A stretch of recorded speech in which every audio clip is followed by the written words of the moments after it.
সম্মিলিত সনাতনী জাগরণ জোটের মুখপাত্র চিন্ময় কৃষ্ণ দাসের গ্রেফতার ও সংখ্যালঘুদের ওপর কথিত হামলার ঘটনা নিয়ে ভারতের প্রধান হিন্দুত্ববাদী দল বিজেপির পশ্চিমবঙ্গের নেতারা কর্মী সমর্থকদের নিয়ে আন্দোলন করছেন। এদেরই একজন শুভেন্দু অধিকারী। চিন্ময় দাসকে মুক্তি না দিলে বাংলাদেশ সীমান্ত বন্ধ করে দেওয়ার হুমকি দেন বিধানসভার এই বিরোধী দলনেতা। এমনকি কর্মী সমর্থক ও সাঙ্গপাঙ্গদের নিয়ে কলকাতায় বাংলাদেশ হাই কমিশন ঘেরাও কর্মসূচিও পালন করেন তিনি।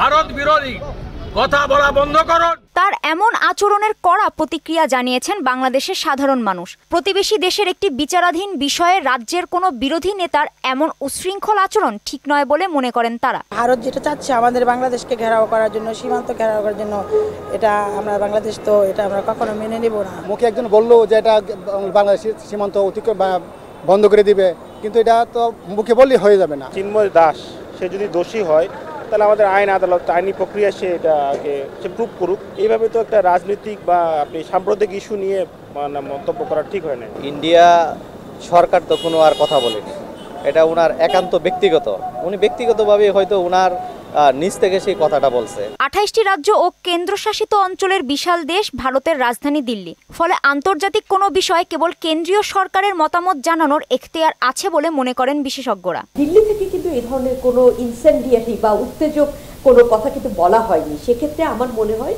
যে আমাদের মিডিয়াকেও আমরা কোন তথ্যগুলা প্রচার করব, কোন তথ্যগুলা প্রচার করব না, সে বিষয়ে একটু আরো সতর্ক হতে হবে এবং যত্নবান হতে হবে।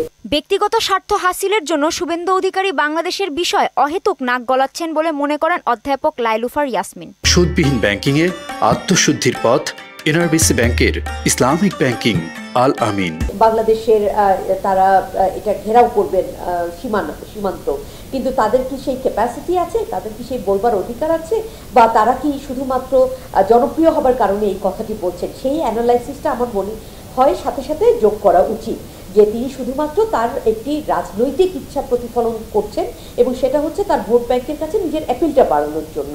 আমরা যদি সেভাবে করে জিনিসগুলো প্রচার করি তাহলে কিন্তু আপনি দেখবেন যে এগুলোর ইল এফেক্ট অনেকটা কমে যাবে। শুভেন্দুর আচরণকে পাত্তা না দিয়ে বাংলাদেশ সরকারকে দিল্লির সঙ্গে সার্বক্ষণিক যোগাযোগ রাখার পরামর্শ দিয়েছেন এই বিশেষজ্ঞ। বাংলাদেশের সকল রাজনৈতিক দলের সাথে কিভাবে সুসম্পর্ক রাখা যায়। কাজী শাহরিন, মোহনা সংবাদ।